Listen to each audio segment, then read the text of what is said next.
दुष्ट की इतनी औकात नहीं कि मेरा कुछ बुरा कर सके, क्योंकि मुझे पता है ये दुष्ट की चाल क्या होगी। क्योंकि योग गया, कुछ योगों में बड़े लोग छोटे भाइयों को, बच्चों को मार्गदर्शन करते थे, बड़े लोग के सामने छोटे लोग जाते थे, आशीर्वाद ग्रहण करते थे, ज्ञान प्राप्त करते थे, और फिर धर्म ध्वजा की बात हो या कोई भी विषय हो, मान करते थे और उनको गुरु रूपी देखते भी थे, जो सद रास्ता देता था, चाहे वो छोटा हो या बड़ा। लेकिन अब योग हुआ ही नहीं रहा। पंडोकर सरकार की शक्ति आज है, कल है कि नहीं, ये नहीं कह सकता हूं। किसी अन्य दरबारों में है कि नहीं, मैं नहीं कह सकता। आने वाले समय में रहेगी कि नहीं रहेगी, मैं नहीं कहूंगा। क्योंकि मैं इतना ही कहूंगा, क्योंकि जैसा जैसा योग बदलेगा, सोच बदलेगी, विचार बदलेंगे, जैसे लोग होंगे उसी प्रकार की दिशा बनेगी, उसी प्रकार की स्थितियां बनेगी। वहां पर निश्चित है ये कली काल है। कली काल में धर्म प्रेमी भक्त भी है, अत्याचारी पापाचारी कुराचारी भी है। उनका काम है अंधेरा करना और धर्म प्रेमियों का काम है उजाला करना, और इस पे एक दूसरे पक्ष से तो लड़ाई होगी, क्योंकि ये लड़ाई विचारधारा की होती है। और विचार यही बात का, हम चाहते हैं कि प्रकाश हो और कुछ लोग चाहते हैं कि अंधेरा रहे।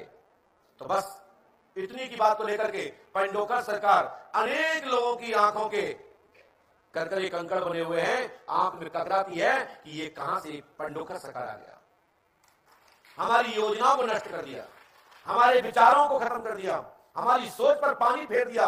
ऐसे पंडोकर सरकार को मैं नहीं छोड़ूंगा। तो हम कहते मत छोड़ना, हम भी तुमको नहीं छोड़ूंगा, मैं भी आपको छोड़ने वाला नहीं, देखता रहूंगा। देखते हैं तुम्हें कितनी ताकत है। पंडोकर सरकार दरबार में कभी भी किसी भी व्यक्ति से पूर्व से कोई भी जानकारी नहीं ली जाती है। कुछ लोगों ने अनेक प्रकार के प्रपंच रचे, षड्यंत्र बनाए और बना रहे हैं कि पंडोकर सरकार के चेले लोग, पंडोकर सरकार के मंडल के लोग एक दूसरे के पीछे बैठे होते हैं। गुरुजी जिनका पर्चा बनाते हैं वो उन लोगों के बनाते हैं जो गुरुजी के ही लोग होते हैं। ये तो आप लोग बता सकते हैं, क्या ऐसा ही है? क्या ऐसा ही है? जब नहीं है तो मुझे क्या टेंशन। हम तो कहते हैं दम है किसी में, ऐसी संस्थाओं में, तो हमारी योजना को भंग तो कर दो, हमारे लोगों के बीच में आके खड़े होकर के तो टोक दो कि महाराज तुम्हारे फलाने चेले ने पूछा था मेरे बारे में, इसलिए आपने लिख के दिया है। दूध का दूध, पानी का पानी हो जाएगा।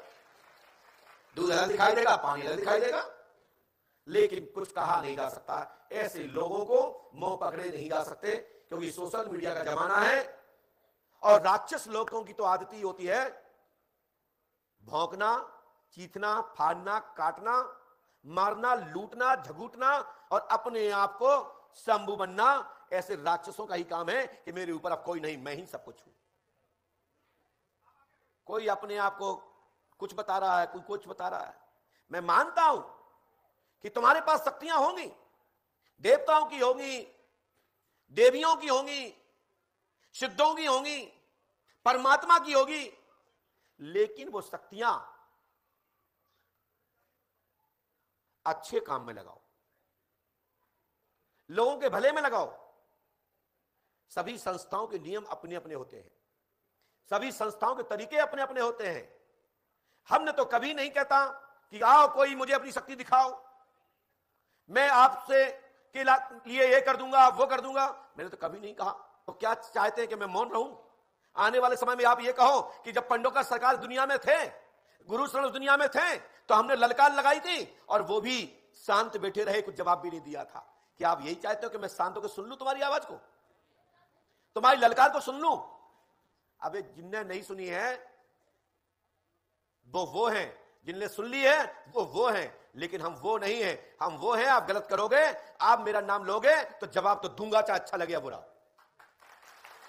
हार जीत तो होती है, दंगल में कुश्ती होती है, एक पहलवान जीतता है, एक हारता है, लेकिन पहलवान दोनों होते हैं। लेकिन तुम लंगोटा घुमा जाओ मेरे सामने कि हमने लंगोट घुमा दिया कोई हो भारतवर्ष में, तो भारतवर्ष में ऐसे ऐसे गुरु हैं, ऐसे ऐसे संत हैं कि चिल्लू और पानी भी दिखा के तुमको यूं फूंक मार देना तो उसमें ही ढह जाओगे। ऐसे ऐसे संत इस भारत भूमि में है। लेकिन हमारे संतगण ऐसे ओछे कार्य नहीं करते, वो देश के लिए, राष्ट्र के लिए चिंतन करते हैं, उसके लिए साधना करते हैं और सनातन को मजबूत करते हैं और हम जैसे लोगों को निर्माण करते हैं। कि चेले ही हमारे बहुत हैं। मेरी बात को अच्छे से समझे। मेरे मन में किसी प्रकार का अहंकार नहीं है, कोई अहम घमंड नहीं है, लेकिन अपने इष्ट पर भरोसा है, सो मैं बोलता हूं, गरजता हूं। जिन लोगों ने या जो आने वाले ऐसे लोग सोचें कि मैं पंडोकर सरकार का गुरुशरण का नाम लेकर के अपना स्टार बढ़ाऊं, अपने सब्सक्राइबर बढ़ाऊं, तो बढ़ा भाई आपका तरीका होगा। उसके लिए तो बहुत सारे तरीके हैं। जिनके जो लैंड नहीं है वो लोग भी, उनके पास भी बड़े बड़े सब्सक्राइबर हैं, बड़े बड़े चैनल्स हैं, लाखों रुपए आते हैं। लेकिन तुम सनातन धर्म का नुकसान क्यों करना चाहते हो?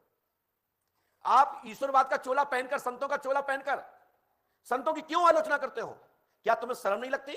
तुम्हारे माता पिता ने, तुम्हारे गुरु ने यह ज्ञान नहीं दिया कि आप एक किसी दूसरे संत की आलोचना कर रहे हो और फिर अपने आप को श्रेष्ठ संत बनना चाहते हो? आप अपने आप को शंभु बनना चाहते हो और फिर किसी का भी नाम लेके तुम कुछ भी बोलोगे?